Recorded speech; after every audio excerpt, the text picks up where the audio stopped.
نحمدہ ونصلی علی رسولہ الکریم اما بعد فاعوذ باللہ من الشیطان الرجیم بسم اللہ الرحمن الرحیم رب اشرح لی صدری ویسر لی امری واحلل عقدۃ من لسانی یفقہوا قولی رب یسر ولا تعسر وتمم بالخیر۔ اذ جب قالا، یہ رکوع نمبر 14 ہے۔ اذ جب قالا فرمایا اللہ اللہ تعالیٰ نے، یا عیسیٰ اے عیسیٰ، انی یقیناً میں، اننی یقیناً میں، متوفی کا قبض کرنے والا ہوں تجھے، متوفی قبض کرنے والا ہوں کا تجھے، ورافعو کا اور اٹھانے والا ہوں تجھے، الیہ اپنی طرف، مطہر کا اور پاک کرنے والا ہوں تجھے، اور مطہر پاک کرنے والا کا تجھے، اور پاک کرنے والا ہوں تجھے، من الذین ان لوگوں سے، کفروا جنہوں نے کفر کیا۔ الذین جو ہے وہ یہ کیا چیز ہے، کون سا اسم ہے؟ یہ موصول، یہ سب موصول ہے، یعنی اس کے بعد آنے والا جملہ اس کا معنی جو ہے واضح کرتا ہے۔ اس کے بعد جب تک جملہ نہیں لایا جائے گا تب تک یہ معنی نہیں اپنے دے گا، یعنی یہ دو جملوں کو آپس میں ملاتا ہے۔ ان لوگوں سے جنہوں نے کفروا کفر کیا، وجاعلوا اور کرنے والا ہوں، الذین ان لوگوں کو، اتبعوا کا جنہوں نے پیروی کی تیری، فوق غالب، الذین وہ ان لوگوں پر، کفروا جنہوں نے کفر کیا، الی یوم دن تک، القیامہ قیامت کے، ثم پھر، الیہ میری طرف، مرجعکم واپسی ہے تم سب کی، فاحکم سو میں فیصلہ کروں گا، بینکم تمہارے درمیان، فیما اس میں جو کنتم تھے تم، فیہ جن میں، تختلفون تم اختلاف کیا کرتے تھے، فاما پھر لیکن، الذین ان لوگوں نے جنہوں نے کفروا کفر کیا، وعذبہم تو میں عذاب دوں گا انہیں، عذاب شدیداً سخت، فی دنیا میں، والآخرہ اور آخرت میں، فما اور نہیں ہوگا لہم ان کے لیے، من ناصرین کوئی مددگار، واما اور لیکن، الذین جو لوگ، آمنوا ایمان لائے، وعملوا اور جنہوں نے عمل کیے، الصالحات نیک، فیوفیہم تو وہ پورے دے گا انہیں، اجورہم اجر ان کے، واللہ اور اللہ تعالیٰ، لا نہیں، یحب محبت کرتا، الظالمین ظالموں سے۔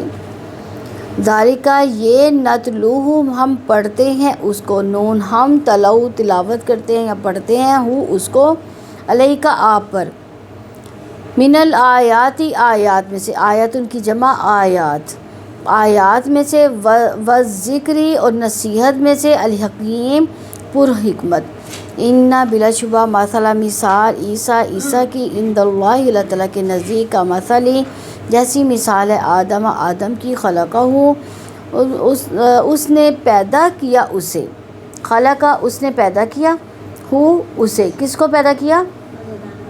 حضرت آدم علیہ السلام کو، من تراب مٹی سے، ثم پھر، قال اس نے کہا، کس نے کہا؟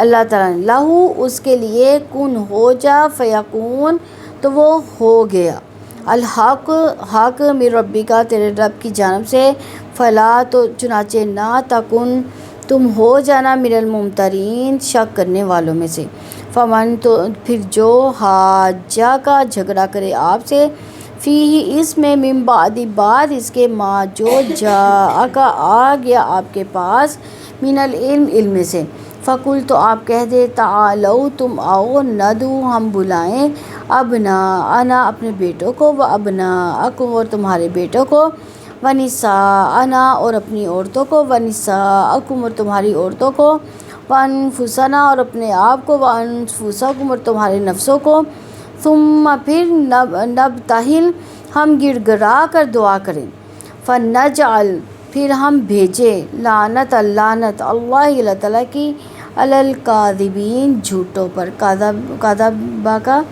جو جمع ہے کاذبین، ان بلا شبہ، ھذا یہ، لہوا یقیناً وہی، القصص بیان ہے، الحق سچا، وما اور نہیں من الہ کوئی معبود الا مگر اللہ اللہ تعالیٰ، وَإِنَّ اور بلا شبہ اللہ تعالیٰ اللہ ہوا یقیناً وہی العزیز سب پر غالب، الحکیم کمال حکمت والا۔ فَإِن پھر اگر تولوا وہ منہ موڑے، فَإِنَّ تو یقیناً اللہ تعالیٰ علیم خوب جاننے والا ہے بالمفسدین فساد کرنے والوں کو۔ الفاظ کی وضاحت ہے۔ متوفی کا واو فایا یعنی مکمل اور پوری چیز کو کہتے ہیں متوفی۔ ورافیو کا ہاں رفع، و مطہرو کا طاہرہ طہر پاک ہونا، فو کا فا واو کا مکان زمان جسم عدد اور مرتبے کے لیے استعمال ہوتا ہے، فوق اوپر، اور فوق جو ہے زیادتی کے معنوں میں بھی آتا ہے، غلبہ اور تسلط کے معنوں میں بھی آتا ہے فوق۔ کفرو کافارا، مرجعکم راجمائن، تختلفون خالام فا یعنی خلف پیچھے رہ جانے، کسی جانشین کے ہو جانے وغیرہ کو کہتے ہیں، اور ردی چیز کو بھی خلف کہا جاتا ہے، اسی لفظ سے خلیفہ بھی بنا ہے۔ وَعَذِّبُهُمْ عین ذال با، فی الدنیا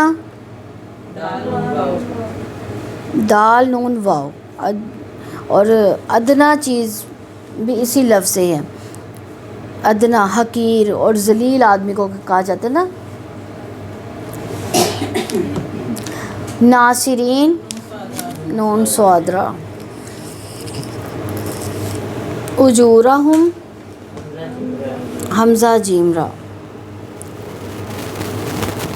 یعنی یہ عمل کی جزا کو کہتے ہیں، خواہ وہ بدلہ دینوی لحاظ سے ہو یا اخروی لحاظ سے، اجر۔ الظالمین ظالم میم ظلم، نتلوہ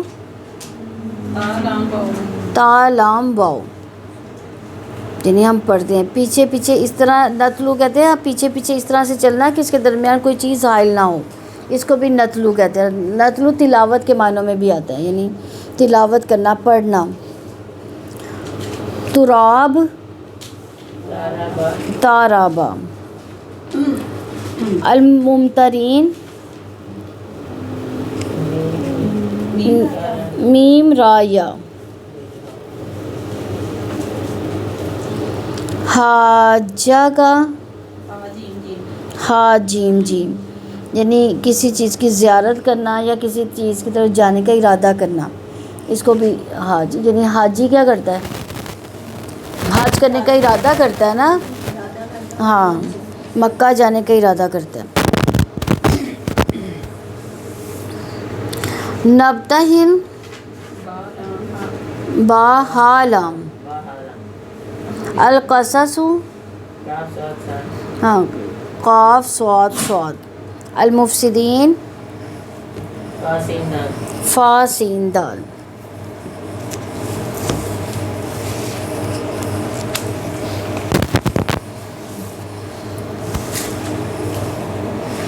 آیت نمبر 55 ہے، رکوع نمبر 14 کی تفسیر دیکھتے ہیں۔ آیت نمبر 55، اذ قال اللہ یا عیسیٰ انی متوفیک ورافعک الی مطہرک من الذین کفروا وجاعل الذین اتبعوک فوق الذین کفروا الی یوم القیامہ ثم الی مرجعکم فاحکم بینکم فیما کنتم فیہ تختلفون۔ جب اللہ تعالیٰ نے فرمایا کہ اے عیسیٰ یقیناً میں تجھے قبض کرنے والا ہوں اور تجھے اپنی جانب اٹھانے والا ہوں، ان لوگوں سے جنہوں نے کفر کیا تجھے پاک کرنے والا ہوں، اور جن لوگوں نے تیری پیروی کی انہیں قیامت کے دن تک ان لوگوں پر غالب کرنے والا ہے جنہوں نے کفر کیا۔ پھر میری طرف تم سب کی واپسی ہے، سو میں تمہارے درمیان ان باتوں میں فیصلہ کروں گا جن میں تم اختلاف کیا کرتے تھے۔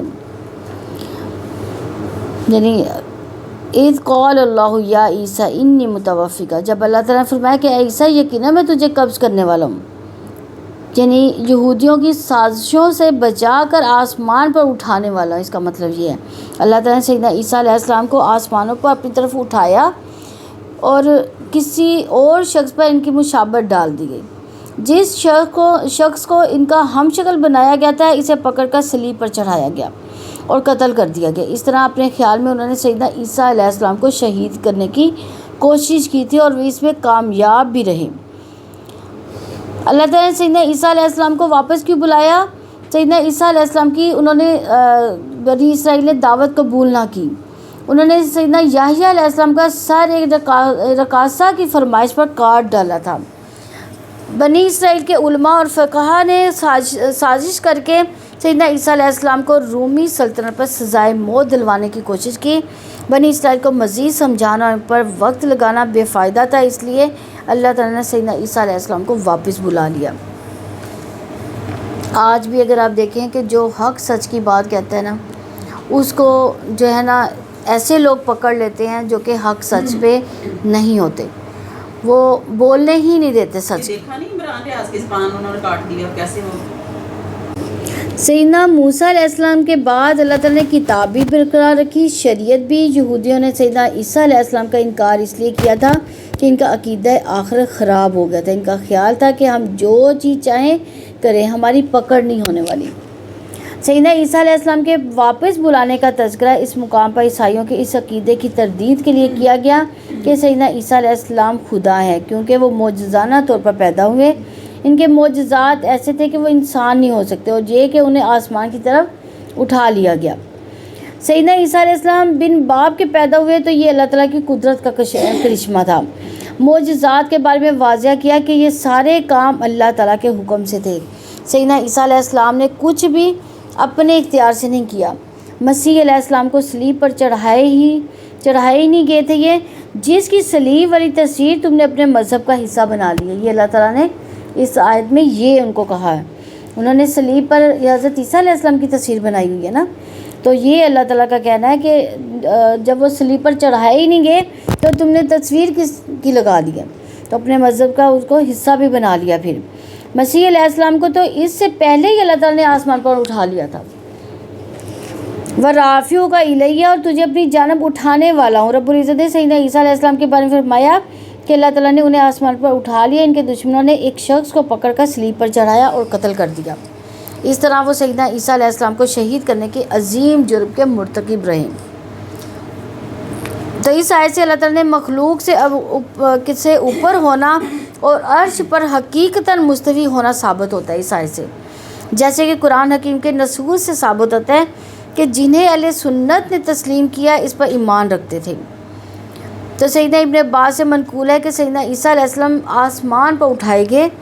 قرب قیامت کے زمانہ میں سیدنا عیسیٰ علیہ السلام کا نزول ہوگا۔ 100 سے زائد احادیث نزول مسیح علیہ السلام کے بارے میں مروی ہیں۔ جب سیدنا عیسیٰ علیہ السلام نازل ہوں گے، مسیح دجال کو قتل کریں گے، صلیب کو توڑ ڈالیں گے، سجدہ صرف ایک اللہ تعالیٰ کے لیے ہو جائے گا۔ نبی صلی اللہ علیہ وسلم نے یہود کو مخاطب کر کے ارشاد فرمایا، ان عیسیٰ لم یمت وانہ راجع الیکم، یقیناً عیسیٰ علیہ السلام نے وفات نہیں پائی، یقیناً وہ تمہاری طرف واپس لوٹیں گے۔ بخاری و مسلم کی روایت ہے۔ اور عیسیٰ علیہ السلام قیامت کے قریب آسمان سے اتریں گے، صلیب کو توڑ دیں گے، خنزیر کو قتل کریں گے اور جزیہ قبول نہیں کریں گے۔ ان کے نزدیک یا تو اسلام ہوگا یا قتل۔ وہ شریعت اسلامیہ کے مطابق لوگوں کے درمیان فیصلہ کریں گے اور مسلمان ہی ان کی مددگار، ان کے پیروکار ہوں گے، اور بہت ممکن ہے کہ اس آیت کریمہ میں اس کی طرف اشارہ ہو۔ یہ مسلم کی 399 حدیث ہے۔ یہ غیبی امور میں سے ہے، متشابہات میں داخل ہے، اس کی تعویل صرف اللہ تعالیٰ جانتا ہے کہ یہ سب کچھ کیسے ہوگا۔ حالانکہ آج کل اگر دیکھا جائے تو یہ سارا کچھ ناممکن لگتا ہے، لیکن اللہ تعالیٰ کے اختیار میں سب کچھ ہے۔ تو اللہ تعالیٰ نے اگر یہ حدیث نبی صلی اللہ علیہ وسلم کے منہ سے یہ الفاظ اگر کہے ہیں تو پھر یہ ہو کر ہی رہے گا۔ آگے فرمایا، وہ مطہرک من الذین کفروا، اور تجھے پاک کرنے والا ان لوگوں سے جنہوں نے کفر کیا۔ یعنی یہاں اس سے مراد ان الزامات سے پاکیزگی ہے جو یہودی سیدنا عیسیٰ علیہ السلام پر عائد کرتے تھے۔ کیا عائد کرتے تھے وہ حضرت عیسیٰ علیہ السلام پر؟ یعنی انہوں نے حضرت مریم علیہ السلام پہ الزام لگایا تھا نا یہ ان پہ، تو اللہ تعالیٰ نے ان کی پاکیزگی ساری دنیا کے سامنے پیش کر دی۔ اس سے یہ بھی مراد ہے کہ یہود و نصارہ مجوسیوں اور اس کی قوم کے ان لوگوں سے جنہوں نے کفر کیا آپ کو پاک کرنے والا ہوں۔ وَجَاعِلُ الَّذِينَ اتَّبَعُوكَ فَوْقَ الَّذِينَ كَفَرُوا إِلَىٰ يَوْمِ الْقِيَامَةِ، اور جن لوگوں نے تیری پیروی کی انہیں قیامت کے دن تک ان لوگوں پر غالب کرنے والا جنہوں نے کفر کیا۔ یعنی سیدنا عیسیٰ علیہ السلام کی صحیح معنوں میں پیروی کرنے والے صرف کون تھے؟ مسلمان۔ اور اگر صرف ماننے والے ہیں تو پھر کیا کون ہوں گے؟ عیسائی اور مسلمان۔ یہودیوں اور عیسائیوں کے ساتھ اللہ تعالیٰ کا دنیاوی معاملہ ہے، آخرت کا معاملہ اس کے علاوہ ہے جو اللہ تعالیٰ کے طریقہ کار کے مطابق ہے۔ ثم الیہ مرجعکم فاحکموا بینکم فیما کنتم فیہ تختلفون، پھر میری طرف تم سب کو واپسی ہے، سو میں تمہارے درمیان ان باتوں کا فیصلہ کروں گا جن میں تم اختلاف کرتے تھے۔ یہ کون کہہ رہے ہیں؟ اللہ تعالیٰ نے کہا ہے کہ اللہ تعالیٰ کی طرف لوٹنا اٹل ہے، اس کی طرف لوٹنے سے کوئی چھٹکارا نہیں پا سکتا، اس سے بھاگنے کا کوئی راستہ نہیں ہے۔ میں تمہارے درمیان ان باتوں کا فیصلہ کروں گا جن میں تم اختلاف کرتے تھے۔ لوگوں کے درمیان اختلافات کا فیصلہ اللہ تعالیٰ نے ہی کرنا ہے، اس کا فیصلہ کسی کے خود ساختہ عقیدے کے مطابق نہ ہوگا۔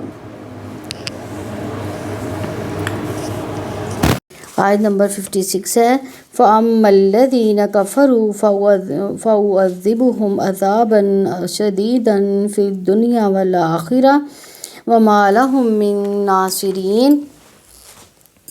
پھر جن لوگوں نے کفر کیا انہیں میں دنیا اور آخرت میں سخت عذاب دوں گا اور ان کے لیے کوئی مددگار نہ ہوگا۔ یعنی یہاں کافروں سے مراد اہل صلیب اور اہل تثلیث۔ رب العزت نے کافروں کے بارے میں واضح فرمایا جنہوں نے اللہ تعالیٰ اور اس کے رسول اور اس کی آیات کے ساتھ کفر کیا۔ کیا فرمایا؟ فَيُعَذِّبُهُمْ عَذَابًا شَدِيدًا فِي الدُّنْيَا وَالْآخِرَةِ، یعنی میں انہیں دنیا اور آخرت میں شدید سزا دوں گا۔ یعنی دنیا کے عذاب سے مراد قتل، قید، ذلت اور مسکنت، اور آخرت میں عذاب سے مراد اللہ تعالیٰ کی ناراضگی اور جہنم کا عذاب ہے۔ جو لوگ حق کا انکار کرتے ہیں ان کے لیے دنیا اور آخرت کا عذاب ہے، اس وجہ سے کہ وہ دراصل سچائی کی مخالفت کرتے ہیں جو کہ جہالت بھی ہے اور نافرمانی میں۔ اللہ تعالیٰ کی نظر میں انکار کرنے والے مفسد ہیں کیونکہ وہ خود بھی جنت جانے سے روکتے ہیں اور دوسروں کو بھی اس سے روکتے ہیں۔ اسی وجہ سے اللہ تعالیٰ کا فیصلہ کہ ایسے مفسدین کو دنیا میں بھی سزا دی جائے گی اور آخرت میں بھی شدید عذاب ان کا مقدر بنے گا۔ وَمَا لَهُم مِّن نَّاصِرِينَ، اور ان کے لیے کوئی مددگار نہ ہوگا جو انہیں اللہ تعالیٰ کے عذاب سے بچا سکے، نہ کسی کی شفاعت، نہ دوستی، نہ رشتہ داری کام آئے گی، نہ خود اپنے کام آ سکیں گے۔ تو جنہیں وہ اللہ تعالیٰ کو چھوڑ کر دوست بناتے ہیں وہ ان کے لیے مددگار نہیں ہوں گے اور انہیں اللہ تعالیٰ کے عذاب سے بچائیں اور ان کی شفاعت کریں۔ آیت نمبر 57 ہے، وَأَمَّا الَّذِينَ آمَنُوا وَعَمِلُوا الصَّالِحَاتِ فَيُوَفِّيهِمْ أُجُورَهُمْ وَاللَّهُ لَا يُحِبُّ الظَّالِمِينَ۔ لیکن جو لوگ ایمان لائے جنہوں نے نیک عمل کیے تو انہیں وہ پورے ان کے اجر دے گا اور اللہ تعالیٰ ظالموں سے محبت نہیں کرتا۔ یعنی وہ لوگ جو اللہ تعالیٰ پر، اس کے فرشتوں پر، اس کی کتابوں پر، اس کے رسولوں پر، موت کے بعد کی زندگی پر، ان سب امور پر ایمان لائے جن پر اللہ تعالیٰ ایمان لانے کا حکم دے رہے ہیں۔ تو وعملوا الصالحات، اور ان سارے ایمان لانے کے بعد وہ انہوں نے اعمال صالحہ بھی کیے۔ اعمال صالحہ سے مراد وہ تمام اعمال ہیں جن کا تعلق دل، زبان، بدن سے ہے، وہ اعمال جن کو رسول اللہ صلی اللہ علیہ وسلم نے خود عمل کر کے بتایا یا حدیثوں کے ذریعے سے ہمیں پتہ چلتا ہے، اور جن کو رسولوں نے مشروع اور مطلوب قرار دیا، جن کا مقصد اللہ تعالیٰ کی رضا ہو۔ فَيُوَفِّيهِمْ أُجُورَهُمْ، تو انہیں وہ پورے ان کے اجر دے گا، یعنی ان کا پورا اجر دیا جائے گا۔ دنیا میں عزت، احترام، پاکیزہ زندگی اور مدد اور مکمل ثواب آخرت میں ملے گا، جہاں اللہ تعالیٰ کا مزید فضل و کرم بھی ہوگا، اور آخرت میں اللہ تعالیٰ کا فضل و کرم ہوگا، یعنی دنیا میں بھی اجر ملے گا اور آخرت میں بھی۔ جو مفسد ہو گئے ان کو دنیا میں بھی عذاب ملے گا اور آخرت میں بھی، اور جو نیک اعمال کرے گا، ایمان لائے گا اللہ تعالیٰ پر، ان کو دنیا میں بھی ثواب ملے گا، دنیا میں بھی اللہ تعالیٰ عزت دے گا اور آخرت میں بھی۔ تو ایمان والوں کو پورا اجر ایمان اور نیک اعمال اور جہالت چھوڑ کر فرما برداری کا رویہ اپنانے کی بنیاد پر دیا جائے گا۔ آگے فرمایا واللہ لا یحب الظالمین، اللہ تعالیٰ ظالموں سے محبت نہیں کرتا، یعنی وہ ظالموں پر غضبناک ہے، ان سے ناراض ہے۔ ظلم اس کائنات کی فطرت کے خلاف ہے، کیونکہ ظالم حقدار کو اس کا حق نہیں دیتا۔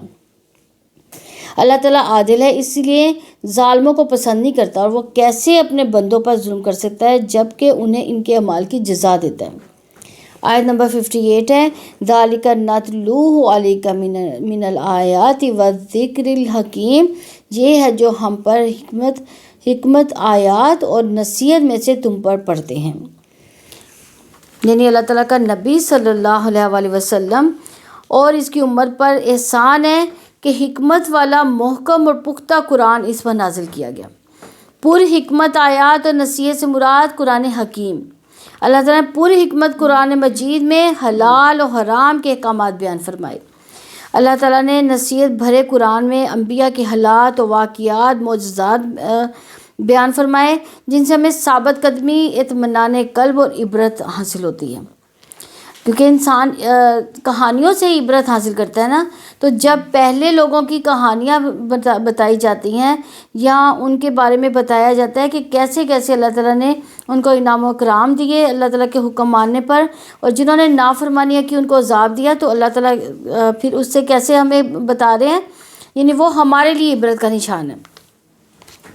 تو وہ کہانیاں پڑھ کے ہمیں ثابت قدمی ایک تو میسر آتی ہے، دوسرا اطمینان ملتا ہے، قلب کو اطمینان مل جاتا ہے، اور عبرت بھی حاصل ہوتی ہے۔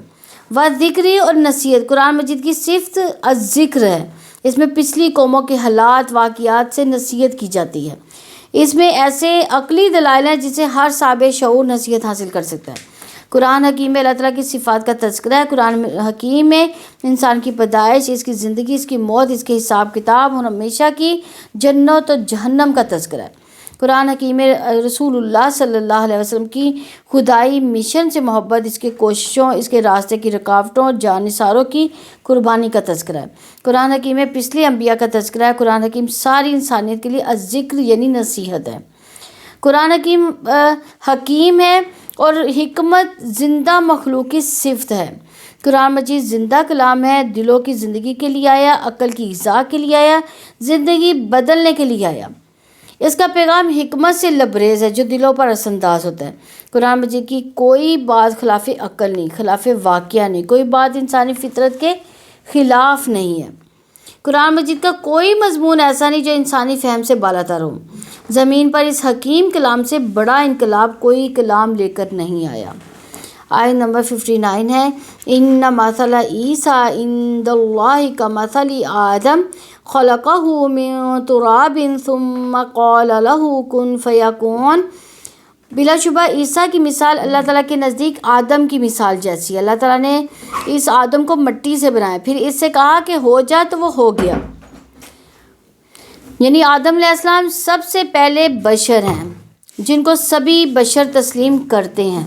اگر سیدنا عیسیٰ علیہ السلام بن باپ کے پیدا ہوئے تو سیدنا آدم علیہ السلام معروف طریقہ کے مطابق مرد اور عورت کے تعلق سے وجود میں نہیں آئے، بلکہ براہ راست اللہ تعالیٰ کے حکم کے تحت وجود میں آئے۔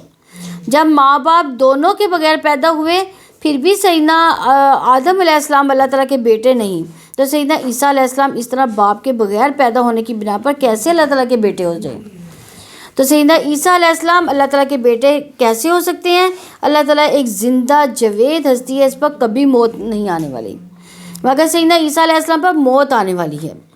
عیسائیوں نے سیدنا عیسیٰ علیہ السلام کو اللہ تعالیٰ کا بیٹا بنایا۔ اس کی پہلی دلیل یہ کہ سیدنا عیسیٰ علیہ السلام عام انسانوں سے مختلف ہے۔ دوسری انہوں نے دلیل کیا دی کہ ان کی پیدائش باپ کے واسطے کے بغیر ہوئی، پھر آپ کو عام انسان کیسے کہا جائے۔ تیسری انہوں نے دلیل یہ دی کہ سیدنا عیسیٰ علیہ السلام کا طریقہ پیدائش یہ بتاتا ہے کہ آپ بشر سے اوپر ہیں، وہ انسان کے نہیں خدا کے بیٹے ہیں، نعوذ باللہ۔ آگے اللہ تعالیٰ فرماتے خلقہ من تراب ثم قال له کن فیکون۔ اللہ تعالیٰ نے اس آدم کو مٹی سے بنایا، پھر اسے کہا کہ ہو جا تو وہ ہو گیا، یعنی بغیر ماں باپ کے انہیں پیدا کیا گیا۔ اس لیے عیسائیوں کے لیے تو سیدنا آدم علیہ السلام کے بارے میں بھی وہی عقیدہ رکھنا لازم ہوتا۔ پھر جو سیدنا عیسیٰ علیہ السلام کے بارے میں وہ رکھتے ہیں. عیسیٰ علیہ السلام کے بارے میں کیا عقیدہ ان کا؟ کہ اللہ تعالیٰ کے بیٹے ہیں. تو اس کا حق پھر زیادہ حقدار تو حضرت آدم علیہ السلام تھے, پھر ان کے بارے میں بھی ان کا یہ عقیدہ ہونا چاہیے تھا. تو اگر سیدنا عیسیٰ علیہ السلام بغیر باپ کے پیدا ہونے کی وجہ سے معبود ہو سکتے ہیں, تو آدم علیہ السلام تو ماں باپ دونوں ہی کے بغیر مٹی سے پیدا کیے گئے. پھر اسے کہا گیا کہ ہو جا تو وہ ہو گیا. اس سے مراد اللہ تعالیٰ اپنی قدرت کا شعور دلایا کہ صرف اس کے کن کہنے سے ہی وہ وجود میں آ جاتی ہے چیز. آیت نمبر 60 ہے, الحق من ربک فلا تکن من الممترین, اور یہی حق ہے تیرے رب کی جانب سے, چنانچہ آپ شک کرنے والوں میں سے نہ ہو جانا. یہ کس سے کہا جا رہا ہے؟ نبی صلی اللہ علیہ وسلم سے کہہ کر اس کے بعد تمام دنیا انسان کو کہا گیا ہے. یعنی سیدنا عیسیٰ علیہ السلام کے بارے میں جو کچھ بیان کیا وہ حق ہے, اعلیٰ ترین سچائی ہے. انبیاء کے واقعات میں نبی صلی اللہ علیہ وسلم اس کی امت کی خصوصی تربیت ہے. فلا تکن من الممترین, چنانچہ آپ شک کرنے والوں میں سے نہ ہو جانا. یعنی آپ اس کے بارے میں کسی شک میں نہ رہیں کہ سیدنا عیسیٰ علیہ السلام سیدنا آدم علیہ السلام کی طرح اللہ تعالیٰ کے بندے, اس کے رسول, اس کے کلمہ اور روح ہیں. اللہ تعالیٰ نے حق کو دلائل کے ساتھ واضح کیا, اس لیے فرمایا فماذا بعد الحق الا الضلال, پھر حق کے بعد گمراہی کے سوا کیا ہے. سورہ یونس میں 32 نمبر آیت میں کہا گیا. آیت نمبر 61 ہے, فمن حاجک فیہ من بعد ما جاءک من العلم فقل تعالوا ندعو ابناءنا وابناءکم ونساءنا ونساءکم وانفسکم ثم نبتہل فنجعل لعنت اللہ علی الکاذبین. پھر جو آپ سے اس میں جھگڑا کرے, اس کے بعد جو علم سے آپ کے پاس آ گیا, تو آپ کہہ دو تم آؤ ہم اپنے بیٹوں کو تمہارے بیٹوں کو بلائیں, اپنی عورتوں کو تمہاری عورتوں کو, اپنے آپ کو اور تمہیں بھی بلائیں, ہم گر گرا کر دعا کریں, بس ہم جھوٹوں پر اللہ تعالیٰ کی لعنت بھیجیں. یعنی اگر اب آپ سے کوئی جھگڑا کرتا ہے تو سیدنا عیسیٰ علیہ السلام کو ان کے مقام سے بڑھا کر مقام ربوبیت پر لاتا ہے, تو جب آپ صلی اللہ علیہ وسلم نے یقینی علم کے ساتھ دلائل کے ساتھ واضح کر دیا کہ عیسیٰ علیہ السلام اللہ تعالیٰ کے بندے رسول ہیں, تو ثابت ہو جاتا ہے کہ ایسے یقینی علم کو نہ ماننے والا کیا کرتا ہے, دشمنی کرتا ہے. اس کی بحث جو ہے محض اللہ تعالیٰ اس کے رسول کی مخالفت ضد کی وجہ سے ہے. ایسے شخص کا مقدر حق کی پیروی کرنا نہیں, اس لیے دلائل کے ساتھ اس کا علاج نہیں کیا جا سکتا. اس مقصد کے لیے کیا ہوگا, پھر مباہلے کا طریقہ اختیار کیا جائے گا تاکہ فیصلہ ہو جائے.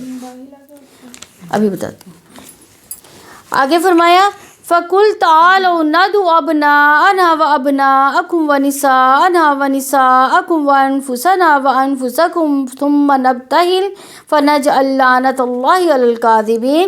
تو آپ کہہ دو تم آؤ اپنے بیٹوں کو بلاؤ, اپنی عورتوں کو اور تمہاری عورتوں کو اور اپنے آپ کو اور تمہیں بھی بلائیں, ہم گر گرا کر دعا کریں, پس ہم جھوٹوں پر اللہ تعالیٰ کی لعنت بھیجیں.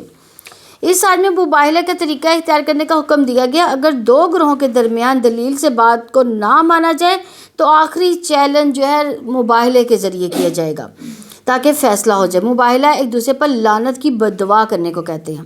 اس مقصد کے لیے فریقین اپنے بال بچوں کو لے کر آتے ہیں اور اللہ تعالیٰ سے دعا کرتے ہیں کہ جو جھوٹا اس پر اللہ تعالیٰ کی لعنت ہو.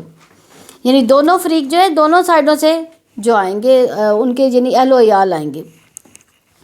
نبی صلی اللہ علیہ وسلم مباہلے کے لیے نکلے تو آپ صلی اللہ علیہ وسلم کے ساتھ سیدہ فاطمہ رضی اللہ عنہ, سیدنا علی رضی اللہ عنہ, سیدنا حسن رضی اللہ عنہ, سیدنا حسین رضی اللہ عنہ تھے.